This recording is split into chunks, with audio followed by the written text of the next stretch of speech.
ईद उल अज़हा के मुबारक दिन आया ही चाहते हैं और इस ईद के ऊपर हर घर में खा अमीरों खा गरीबों गोश्त ज़रूर पाया जाता है।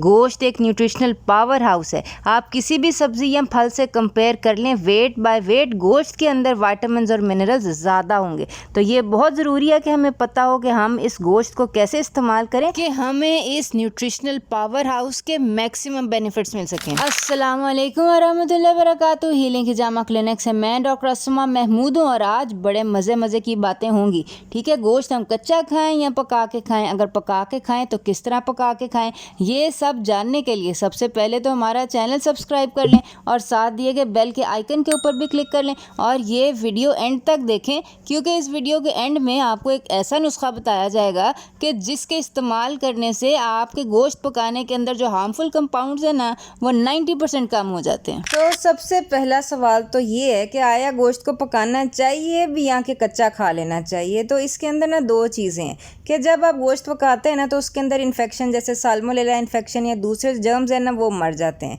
लेकिन ये है कि ये कॉस्ट के साथ आपका आता है, क्योंकि पकाने से एंटीऑक्सीडेंट्स जो हैं वो कम हो जाते हैं, जो कि आज हम देखेंगे कि कौन से कुकिंग मेथड्स हम चूज़ कर सकते हैं जिसके अंदर कम से कम विटामिन और एंटीऑक्सीडेंट लॉस जो है वो कम से कम हो। क्योंकि मैं पर्सनली इस ईद के ऊपर कच्चा गोश्त खाने का कोई इरादा नहीं रखती हूँ। तो सबसे पहले देखते हैं रोस्टिंग और बेकिंग। ये बेसिकली ड्राई हीट इसके अंदर दी जाती है। जैसे आपने देखा होगा शवरमा होता है या इवन चिकन आपने देखा होगा रोस्ट हो रहे होते हैं, तो इस फॉर्म ऑफ कुकिंग के अंदर ना आपका विटामिन सी तो ठीक रहता है, कम से कम लूज होता है, लेकिन विटामिन बी जो है वो 40% ज़ाया हो जाता है, और जिसको हम बचा सकते हैं अगर जो इसके ऊपर से जूस निकलता है ना, वो इसके साथ ही सर्व कर दिया जाए। लेकिन आपने देखा है कि जैसे सलाखों के ऊपर रोस्ट हो रहे होते हैं, शवरमा होता है, तो वो जूस नीचे बह जाता है। इसके अलावा गोश्त पकाने का तरीका ग्रिलिंग या ब्रॉयलिंग का है। ग्रिलिंग के अंदर हीट नीचे से दी जाती है, जबकि ब्रॉयलिंग के अंदर ऊपर से दी जाती है। ये भी हाई टेम्परेचर ड्राई कुकिंग है। और पर्सनली हमारे घर में जो ईद का गोश्त होता है ना, उससे टिक्के ही बनते हैं। टिक्के बनाने या ग्रिलिंग के अंदर या जिसको बारबेक्यू कहते हैं ना, उसके अंदर प्रॉब्लम ये है कि एक चीज़ PAH होती है, पॉलीसाइक्लिक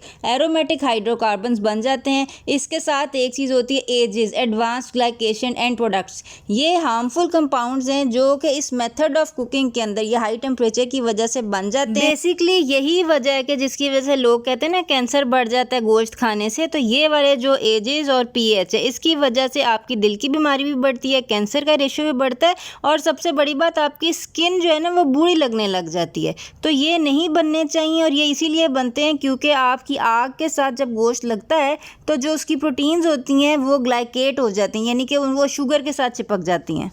टिक्के या बारबेक्यू के अलावा इसी टेम्परेचर रेंज के ऊपर ब्रॉयलिंग की जाती है कि जिसके अंदर ऊपर से टेम्परेचर जो है हीट जो है वो दी जाती है। इसके अंदर भी एजेस और PAH ये हार्मफुल कंपाउंड्स बनते हैं, और ये इनको ना बनने का क्या तरीका है ये हम इंशाल्लाह एंड में डिस्कस करेंगे। अच्छा जी, ये बात हो गई हाई टेम्परेचर ड्राई कुकिंग के ऊपर। इसके अलावा हमारे यहाँ जो नॉर्मली इस्तेमाल होता है ना शोरबा वगैरह, वो बेसिकली मॉइस्ट कुकिंग है, जिसके अंदर लिक्विड के अंदर बॉयल किया जाता है या शोरबा बनाया जाता है, और ये लो टेम्परेचर कुकिंग है। इसके अंदर प्रॉब्लम ये होती है कि एक तो आपकी जो प्रोटीन होती है ना वो डीनेचर हो जाती है, डिपेंडिंग ऑन कि आप कितनी देर इसको बॉईल करते हैं, शोरबा बनाते हैं। दूसरे नंबर के ऊपर जो B विटामिन है ना, वो 60% जो है वो ज़ाया हो जाते हैं पानी के अंदर। थायमिन है, नायसिन वगैरह, ये सारी चीज़ें जो आप समझ लें कि ये आधी जो है वो ज़ाया हो जाती हैं, जो कि बड़ा फ़ायदा है कि अगर आप गोश्त के साथ उसका शोरबा खा लें तो ये सारे विटामिन आपके शोरबे में हैं। अगर आपने शोरबा ज़ाया कर दिया, पानी जो है वो खुश्क कर लिया है, तो फिर ये कि वो आपको आपका विटामिन लॉस है। फ़ायदा ये है कि इसके अंदर ये एजेस और PAH जो हार्मफुल कंपाउंड्स हैं ना वो बहुत कम बनते हैं। इसके अलावा गोश्त को फ्राई किया जाता है, खा पैन फ्राई करें या स्टिर फ्राई करें। इसके अंदर फ़ायदा ये कि कुकिंग टाइम ना बहुत कम होता है। जैसे कबाब वगैरह हम बनाते हैं ना, तो उसमें कुकिंग टाइम कम होने की वजह से विटामिन लॉस कम होता है। लेकिन ये कि डिपेंड करता है किस ऑयल में आप फ्राई कर रहे हैं। अगर आप डीप फ्राई कर रहे हैं ना, तो ऑयल आपने देख लेना है। डीप फ्राइंग के अंदर एक चीज़ होती है एल्डिहाइड्स फॉर्म होते हैं, और इसके अलावा हेट्रोसाइक्लिक कंपाउंड्स फॉर्म होते हैं, जो कि अगेन इनका इंसिडेंस जो है वो कैंसर का और हार्ट डिजीज़ का इंक्रीज़ कर देते हैं। ऑयल कौन सा अच्छा है फ्राइंग के लिए, इसके ऊपर मैं वीडियो बना चुकी हूँ। और ये लेकिन देखा गया कि जो आपके वेजिटेबल ऑयल्स होते हैं ना, इसके साथ ये हार्मफुल कंपाउंड ज़्यादा बनते हैं।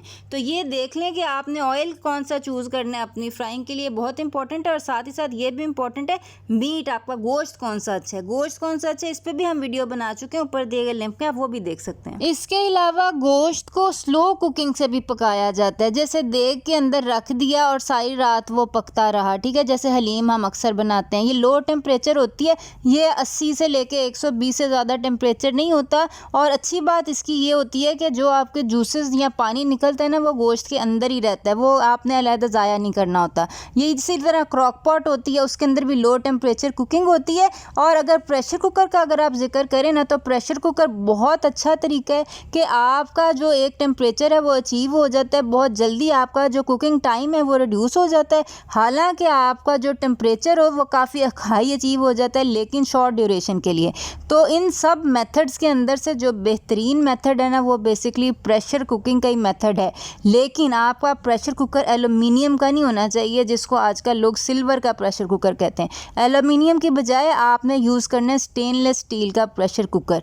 तो स्टेनलेस स्टील के प्रेशर कुकर के अंदर अगर आप गोश्त बनाएंगे, वो गल भी जाएगा, जल्दी भी बन जाएगा, न्यूट्रिशनल लॉस उसका सबसे कम होगा। और वो जो हाई टेम्परेचर कुकिंग के साथ कैंसर फॉर्मिंग कंपाउंड्स बनते हैं ना, पीएच, एजेस और ये सारे जो अभी हमने डिस्कस किए हैं, वो भी नहीं बनेंगे इंशाल्लाह। आखिर में जैसे मैंने आपसे वादा किया था, मैं आपको बताऊंगी कि अगर आप टिक्के बनाना चाहते हैं या डीप फ्राई करना चाहते हैं, तो एक मेथड ऐसा है कि जिसको इस्तेमाल करने से 90% कम हो जाते हैं ये सारे हार्मफुल कंपाउंड्स जो एजेस और पीएच हमने अभी डिस्कस किए हैं।